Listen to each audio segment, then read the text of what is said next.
So the Tennessee Valley Authority was created immediately after Roosevelt took office. First dams are all 1933 when Roosevelt first came in. They began construction. Wheeler Dam, Chickamauga, construction. We didn't have any money. We had nothing to do this with, and we did it. Operational, 1936. Beautiful turbine going in to make electricity with. Fontana Dam during the war, they stepped it up. Operational. Production of ammonium nitrate for fertilizer at TVA. So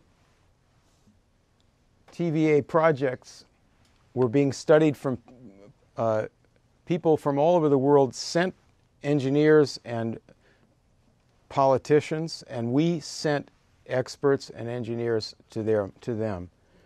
And this is Russia, China, Mexico, South America, India.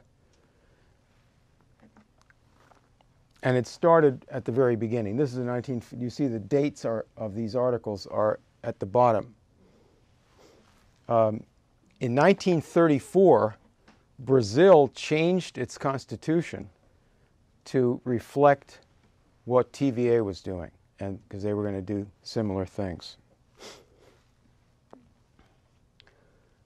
Morris L. Cook was the director of the Rural Electrification Administration. He was an expert in applying electricity to lift the population from misery and create a modern workforce.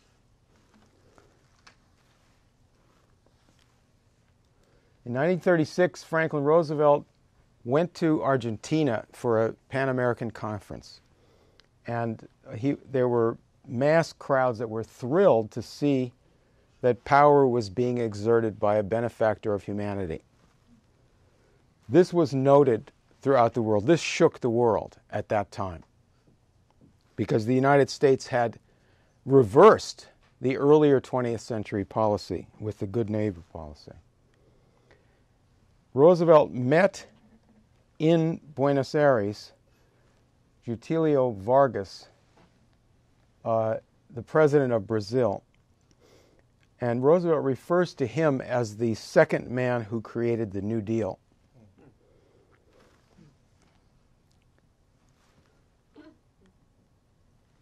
In 1941, Roosevelt and Churchill met on a battleship, and they issued jointly what was called the Atlantic Charter. It had been drafted by Sumner Welles. And this is Sumner Welles' typed copy of the original of a draft with Franklin Roosevelt's corrections. Welles was FDR's policy chief at the State Department, not Cordell Hull, the Secretary of State. Certain common principles on which they based their hopes for a better future for the world. This was what we were fighting for, and this became the standard for all representatives of Franklin Roosevelt, and it was rejected by all of his opponents, domestic and abroad. That is, the real opponents. But this was the rallying point, the Atlantic Charter. They respect the right of all peoples to choose the form of government under which they will live, and they wish to see sovereign rights and self-government restored to those who have been forcibly deprived of them, and to bring about improved labor standards, economic advancement, and social security. British Empire leader Winston Churchill doesn't apply to our empire. He said this is in a speech in London in 1942. Let me make this clear in case there should be any mistake about it. I have not become the King's First Minister to preside over the liquidation of the British Empire, that society of nations and communities gathered in and around the ancient British monarchy. Sumner Welles, brought in Lawrence Duggan, to run the Latin American desk of the State Department. And Wells and the Duggan family are old family friends of Franklin Roosevelt. This is, on the right is Lawrence Duggan, a very young man. The United States was issuing loans before we got in World War II to South American countries to establish industries, large loans, steel and electric railways for Brazil, hydroelectric projects.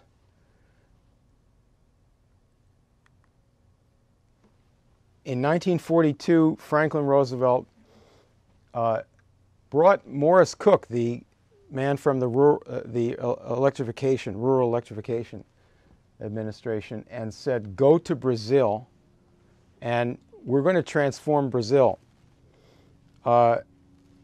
We could not do that in the world as a whole because World War II is raging. But we could do it. We could begin to do it in South America. This is not simply a plan. This was done. And these are Roosevelt's words for what we're going to do. We're going to industrialize Brazil. And he's doing this with the Brazilians cheering and full of hope and pride.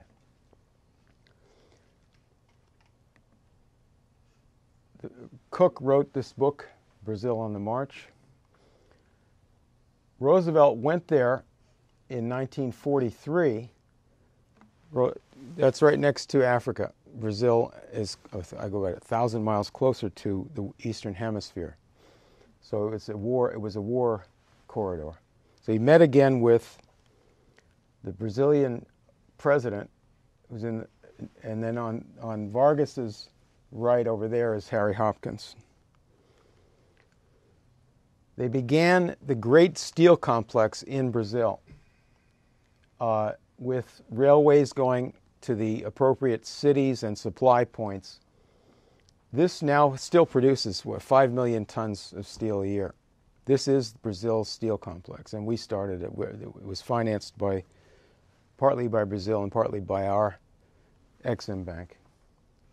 This is from the book by Morris Cook, Pump House and Blast Furnace. And there it is, later shot. Very bad photograph. Roosevelt sent Henry Wallace to Asia in 1943. And this is the pamphlet that Henry Wallace wrote and published in 1944 for rapid industrialization of Asia on a vast scale.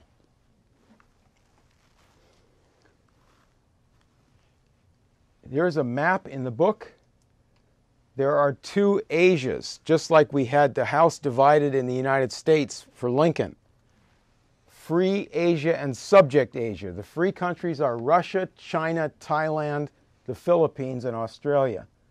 And the subject countries are India, Burma, and the Netherlands, Indies. These are Wallace's words? This is from the book. This is his words. If it looks like it's a quote from the source, you'll see that easily. If it's my words, you'll see it also. Why subject? Because under British control or Japanese control? No, under British. British control. Yeah, under British. And French and Dutch. Okay. But as you'll see, here's Alaska needs to be a much larger population. I can't see it so well here from here. Sorry. Needs a much larger population than at present to service the rail, motor, and air routes which will link America and Asia. We have to master the problems of the far north, and that's his map. This is all from the book, published in 1944. And as the appendix, the Atlantic Charter, which is Franklin Roosevelt's pledge to displace imperialism.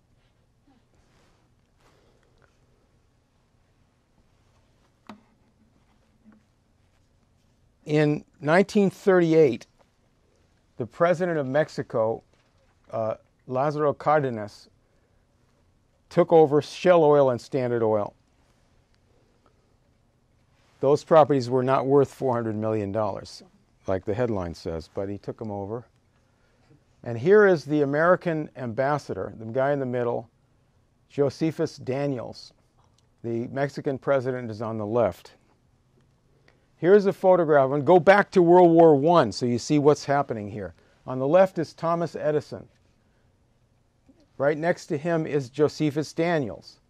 Over on the right is Franklin Roosevelt. Josephus Daniels was Secretary of the Navy in World War I. He appointed Thomas Edison to head up an invention board for the Navy. Daniels was Secretary of Navy. His assistant secretary is Franklin Roosevelt. They were in an anti-British faction in the Navy, leading that faction of the Wilson administration with Admiral Benson and Fleet Admiral Henry Wilson. As president, Franklin Roosevelt sent his old boss, Josephus Daniels, to Mexico to stand up to the British and Wall Street. Okay. So here is the president of Mexico reading the nationalization order and the American ambassador standing by his side.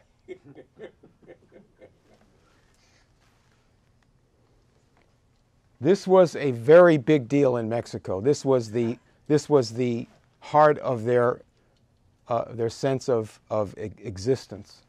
There was a huge demonstration on the anniversary a year later.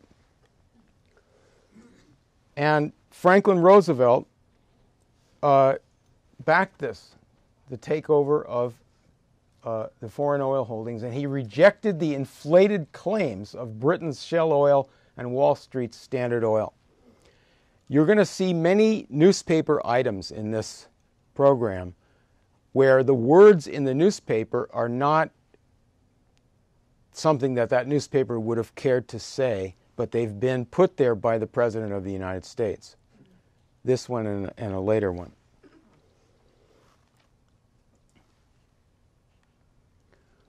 In the book written about this whole thing by Ambassador Daniels, he says it was fortunate for all concerned the U.S. was represented in negotiating with the Mexicans by Morris L. Cook. That's the guy from the Rural Electrification. An able, distinguished, and just economist and expert. So he was in the negotiations with Mexico on FDR's side. And Daniels also explained about this man in the inset, Patrick Hurley, who was involved to settle this. Hurley had an Irish Republican father. He had to leave Ireland. They moved to Indian Territory, where Hurley grew up with the Choctaws and became their national lawyer. He was Secretary of War for Herbert Hoover. He was a Republican. And he got into Sinclair Oil Company. And in the negotiations with Mexico, he went down there and made a deal for Sinclair Oil with the Mexican government. And that was the end of Standard Oil and Shell.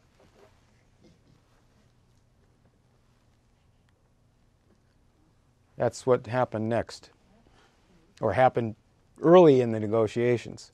They stuck with Franklin Roosevelt. They broke Mexico's relations with England. This is a cartoon, a very affectionate cartoon in Mexico when Josephus Daniels, the ambassador, left. They loved him.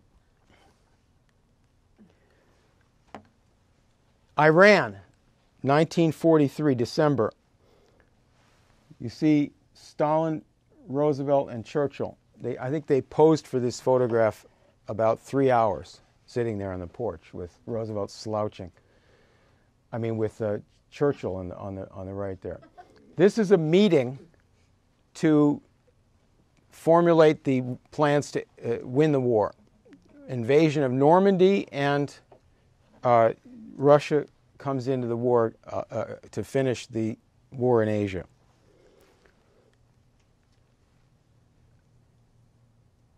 There's the photographers. Franklin Roosevelt's personal representative, Patrick Hurley, the same one from the Mexico negotiations, made the strategic arrangements. He got the Russians to put FDR and his staff to live in the Russian embassy during this conference. And it was Patrick Hurley who framed the Iran Declaration by the big three powers, a mutual pledge of sovereignty for the nation of Iran. And this would be the basis for post-war international cooperation. Then, in Tehran, following the conference, Roosevelt asked Hurley to draft the American plan for transforming Iran itself as our model for developing the world's poor nations.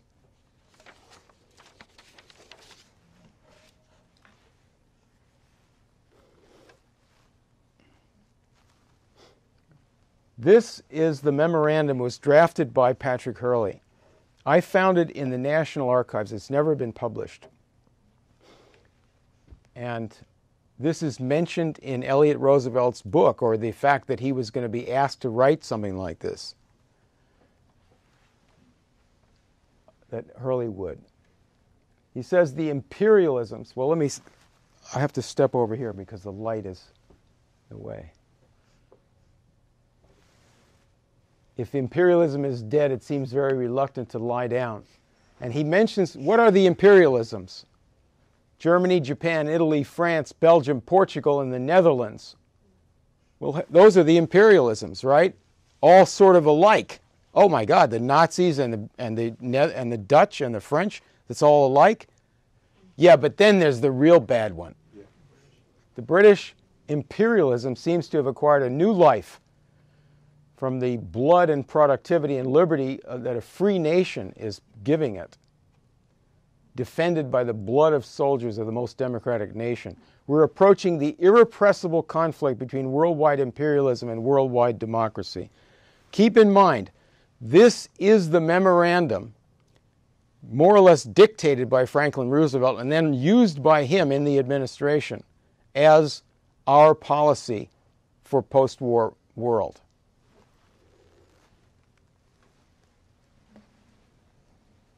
He discusses in here the development of transportation, communications, industry, sanitation, education for Iran. What's going to get in the way of this? Imperialism. We are running up against an irrepressible conflict between democracy and imperialism. I think that was on the last slide. Russia has earned itself an assured place as a first-class world power, and this man is really a dedicated anti-communist and a Republican. And also, Iranian officials want America to come in with business to help develop Iran, as well as American experts. I think we better have our government vet and check any businessman from America that goes over there before they get in there. Franklin Roosevelt wrote this cover letter and circulated the Hurley Memorandum within the United States government. Is it possible to... Should I read that? Yes. I'd like you to read the first 3 paragraphs, would you? Enclosed is a very interesting letter from Pat Hurley. It is in general along the lines of my talk with him. Iran is definitely a very, very backward nation. It consists really of a series of tribes, and 99% of the population is, in effect, in bondage to the other 1%. The 99% do not own their land and cannot keep their own production or convert it into money or property. I was rather thrilled with the idea of using Iran as an example of what we could do by an unselfish American policy. We could not take on a more difficult nation than Iran. I would like, however, to have a try at it. The real difficulty is to get the right kind of American experts who would be loyal to their ideals, not fight among themselves, and be absolutely honest financially. This was then sent to Winston Churchill by President Roosevelt. And I don't have time to read it, but he's having a lot of fun sending this to Winston. Sent this in February '44 with my warm regards.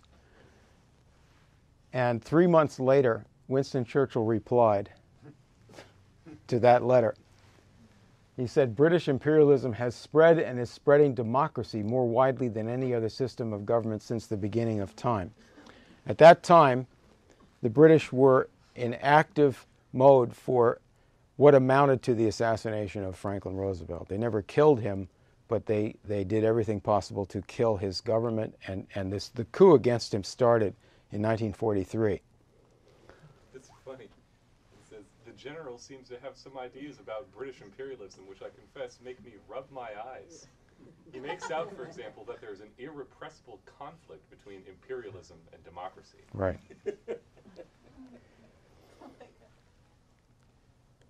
After Roosevelt was dead, the Sultan of Morocco, who was also head of the Arab League, said publicly that Franklin Roosevelt had promised to intervene and help bring Morocco to freedom from French imperialism.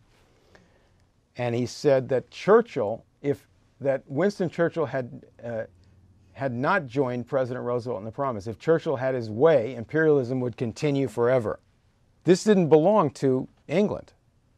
So keep that in mind, that when you're thinking about nations and their connection to imperialism, it's a very loose idea.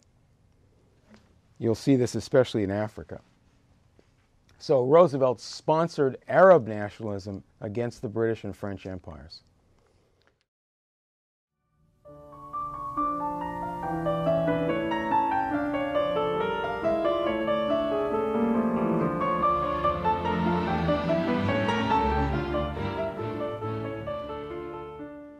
Churchill and the British apparatus intervened to substitute Harry Truman for Henry Wallace for vice president on the 1944 ticket. But after Franklin Roosevelt's death, Harry Hopkins and others in the administration, in the continuing Truman administration, tried to keep the Franklin Roosevelt policy going under Truman against British pressure and against treason from insiders here. By 1946, the coup was ready for public unveiling by Churchill in person. It's useful to glance at the character of the British Empire team in this coup in London and Washington.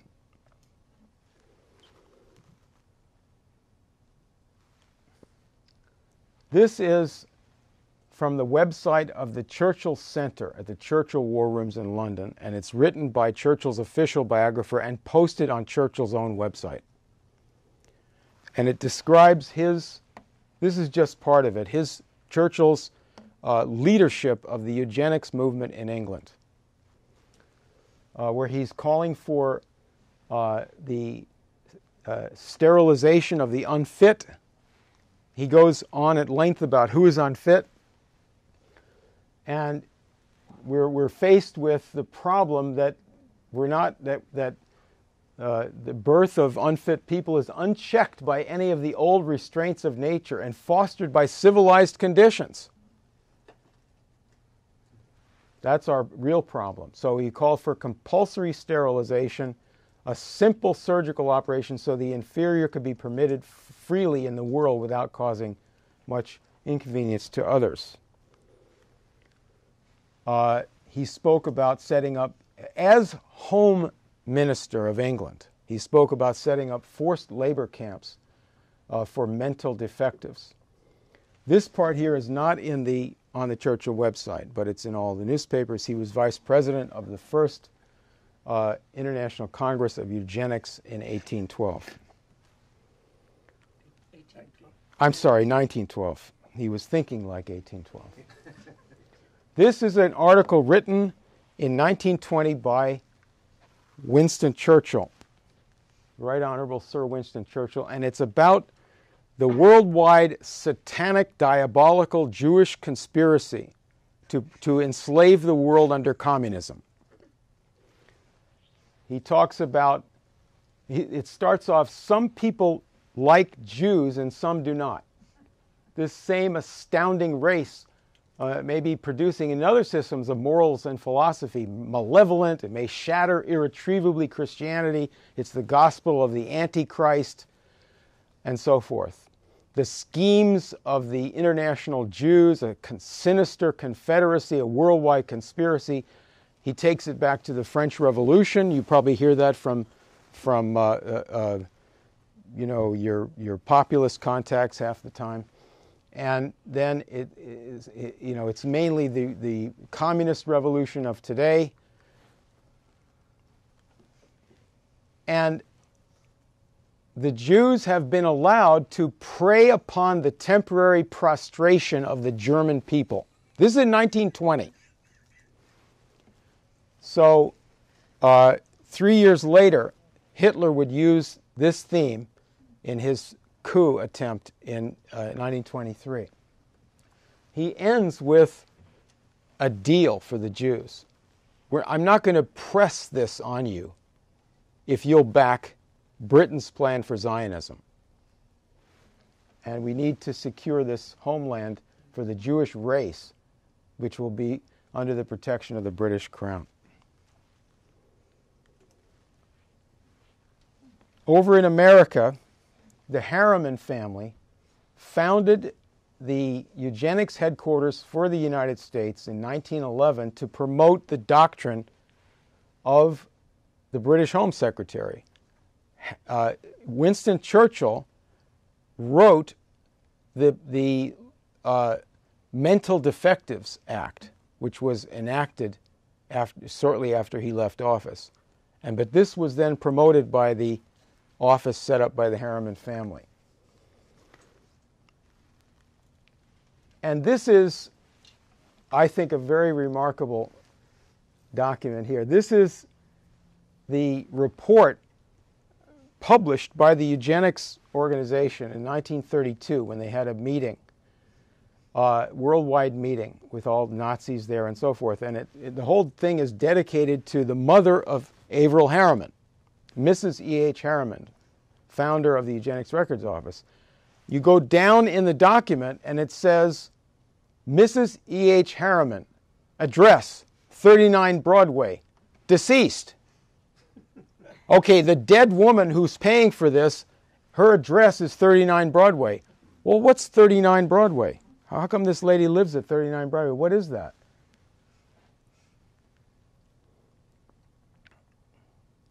There's 39 Broadway. It's the home of the bank set up to finance the Nazi Party of Germany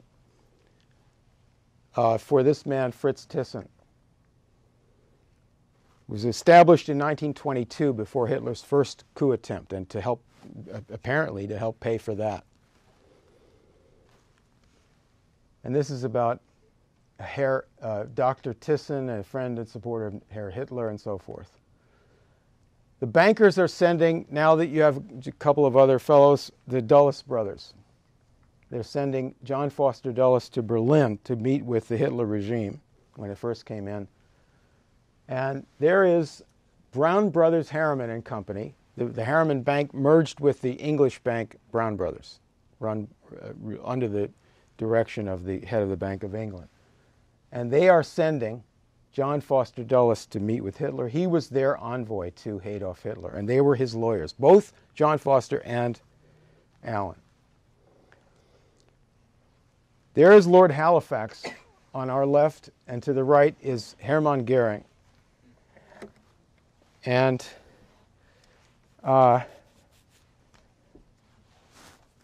Halifax was the Viceroy of India. he's known as Lord Irwin then, before Halifax. He arrested Mahatma Gandhi in India. In this period, in the 1930s, he was the head of the pro-Hitler faction in politics in Britain, and very, very close to the royal family. His wife was lady-in-waiting to the royals. Now we're going to see something here. There it is. Lord Halifax spends the last few days of his tour as the guest of General Goering on the latter's Prussian estates. And though the guest sticks to his bowler, the host wears the sort of hat that would create a diversion in Piccadilly. Britain's envoy has proved himself such an expert on the subject of hunting that the Germans have dubbed him Sir Tally-Ho-Fax. And of course General Goering is his country's master of the hunt, so the two have something in common. But somehow we suspect that what they're hunting for is a political formula. Why don't they ask the bison? Maybe they could tell them something about living in peace.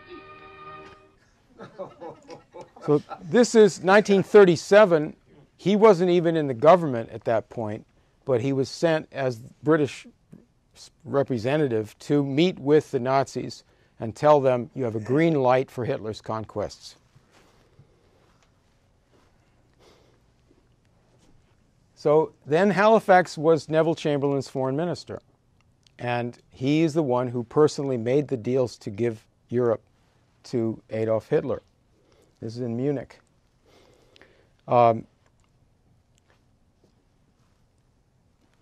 Here is the second from the left is Sumner Welles. I think this is 1940. On the left is the British Foreign Minister, Lord Halifax.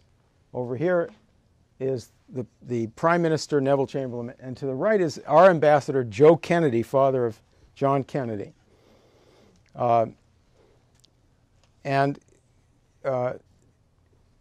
Halifax was Joe Kennedy's main contact with the Nazis. That is, that's how he plugged into the Nazis, was through this gang of the upper oligarchy in England. Churchill, as Prime Minister, made Lord Halifax the arch-Nazi ambassador to the United States for the entire World War II. And he was here to help Churchill bring about the coup against Roosevelt at the end of the war. In 1944, Franklin Roosevelt differed publicly with Churchill on the question of continuing fascism in Spain. Roosevelt didn't like it, and Churchill did, and said so publicly. Eleanor Roosevelt, when asked about it, basically said that Churchill has been a fascist for 60 years. And that's the long and the short of it.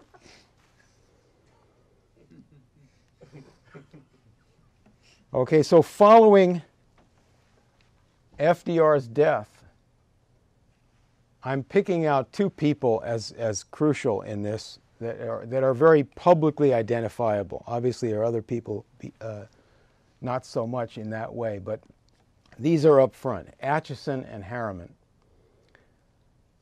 The first crisis of the Cold War, so-called, was over Iran in late 1945. And there were Senate hearings, and there's General Hurley from the 1880s Indian Territory and the Iran guy blasting Acheson, Dean Acheson, who's in the State Department, for destroying President Roosevelt's policy for Iran.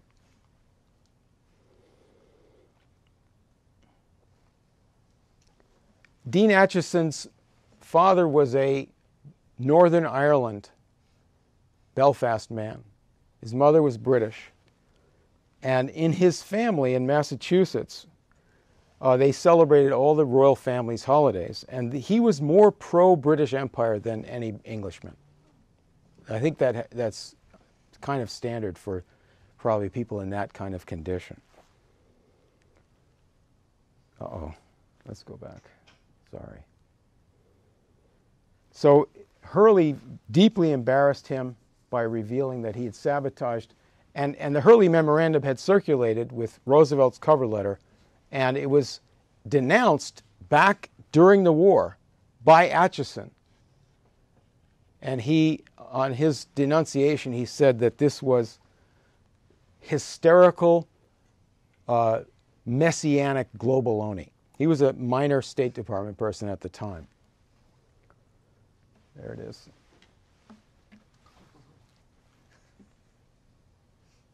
Nevertheless,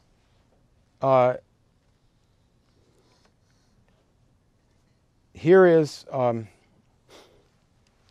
our Secretary of State under the first one under Truman, Jimmy Burns on the right, and the Russian and British foreign ministers at a meeting in Moscow. And this is, I think, the turning point, you could say, of this whole situation. Burns is trying to continue with some aspects of Franklin Roosevelt's policy in the world.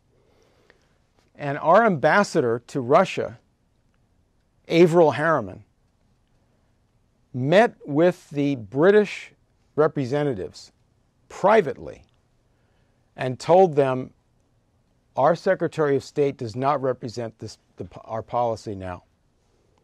Disregard him, he's a fool. And he spread rumors and gossip against him.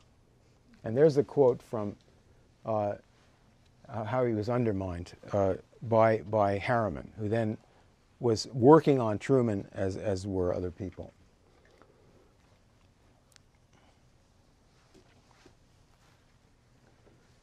Oh, I wanted to mention that, of course, Harriman went to the Churchill household in 1940 and had a sexual affair with the Churchill's son's wife while the son, Randolph, was off fighting in the army.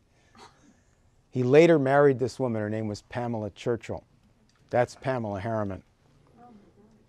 So he has a very strange relationship, a bond with Churchill.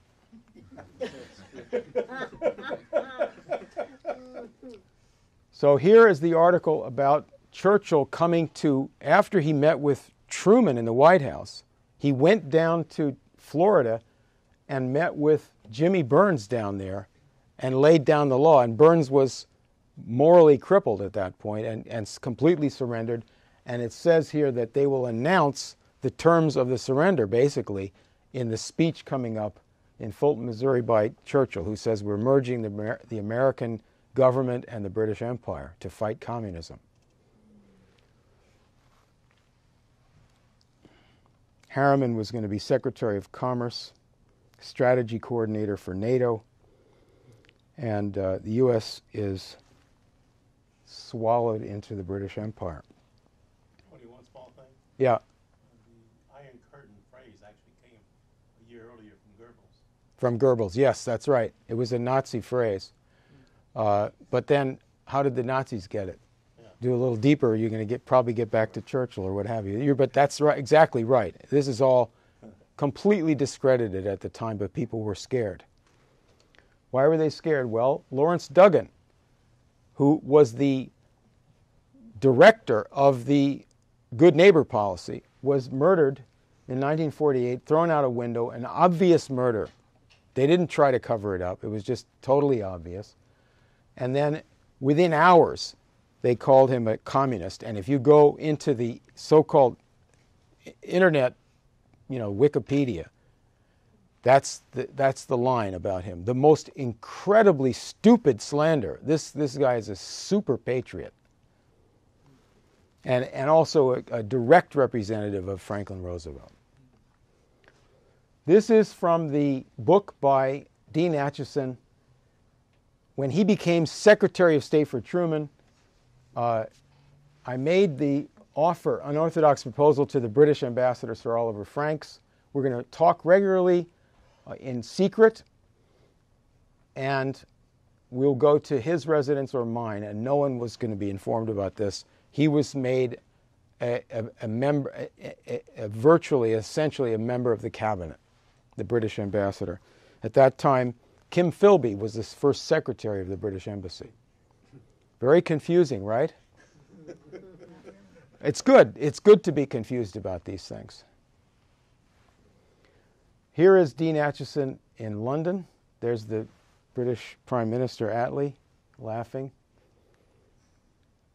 Here is the Republican John Foster Dulles, appointed by the Democratic President Truman as advisor to Secretary of State Dean Acheson.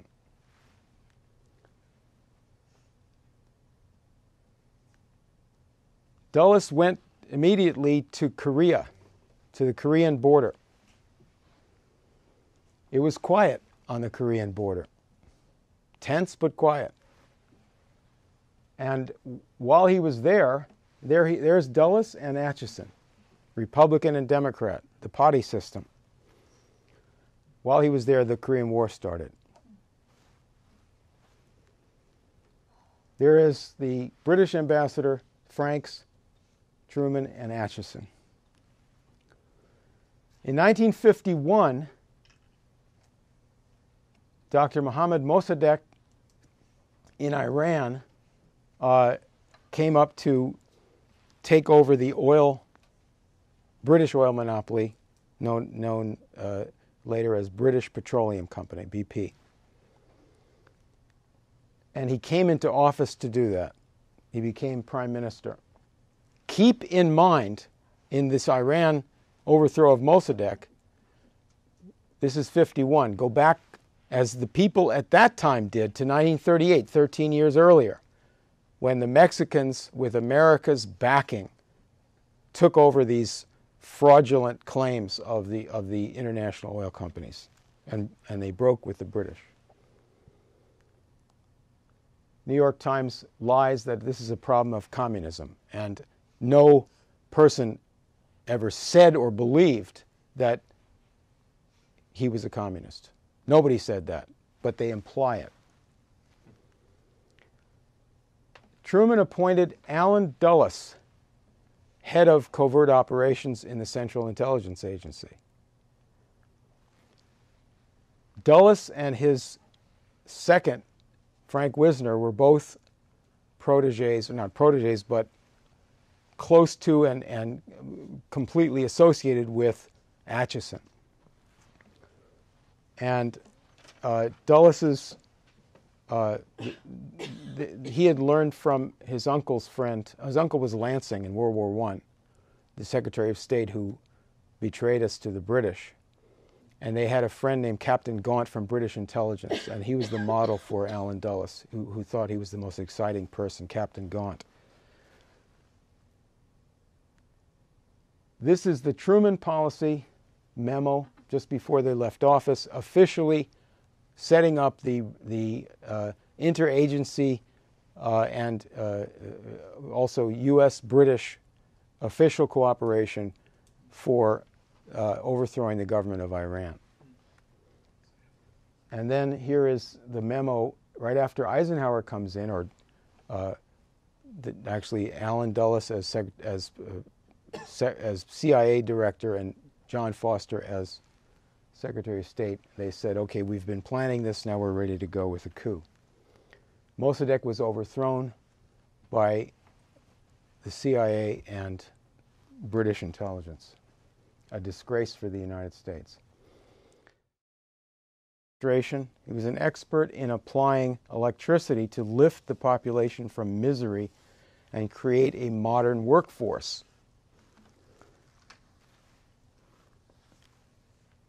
In 1936, Franklin Roosevelt went to Argentina for a Pan-American conference. And there were mass crowds that were thrilled to see that power was being exerted by a benefactor of humanity. This was noted throughout the world. This shook the world at that time because the United States had reversed the earlier 20th century policy with the good neighbor policy. Roosevelt met in Buenos Aires Getúlio Vargas, the president of Brazil. And Roosevelt refers to him as the second man who created the New Deal.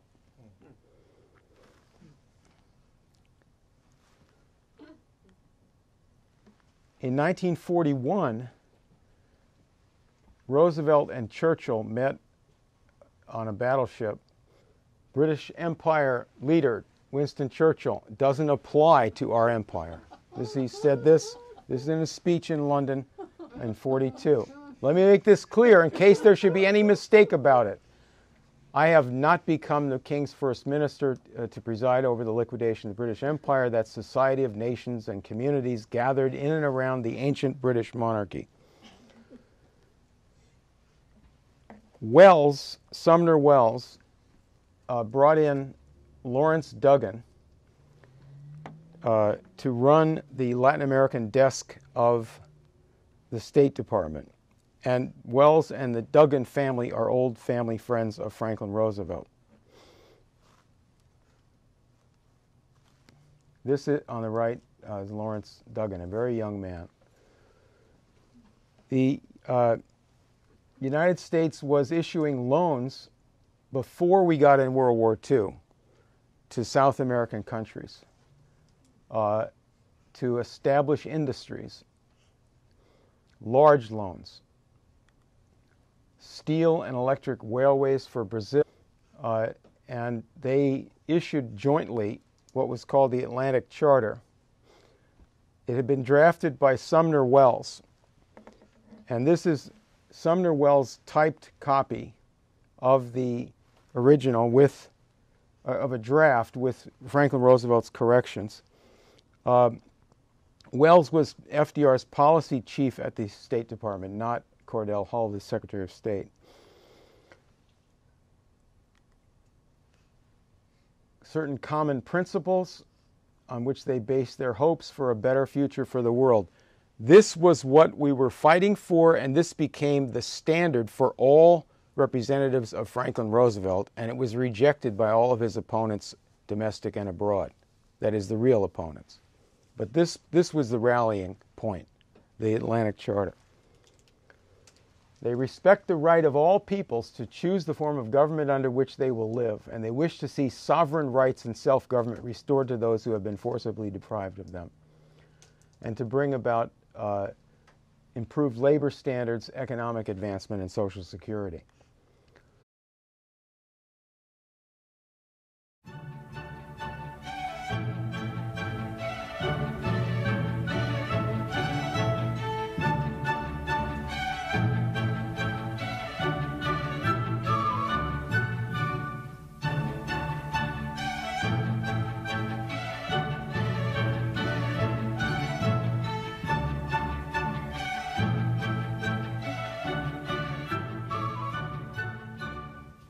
So the Tennessee Valley Authority was created immediately after Roosevelt took office.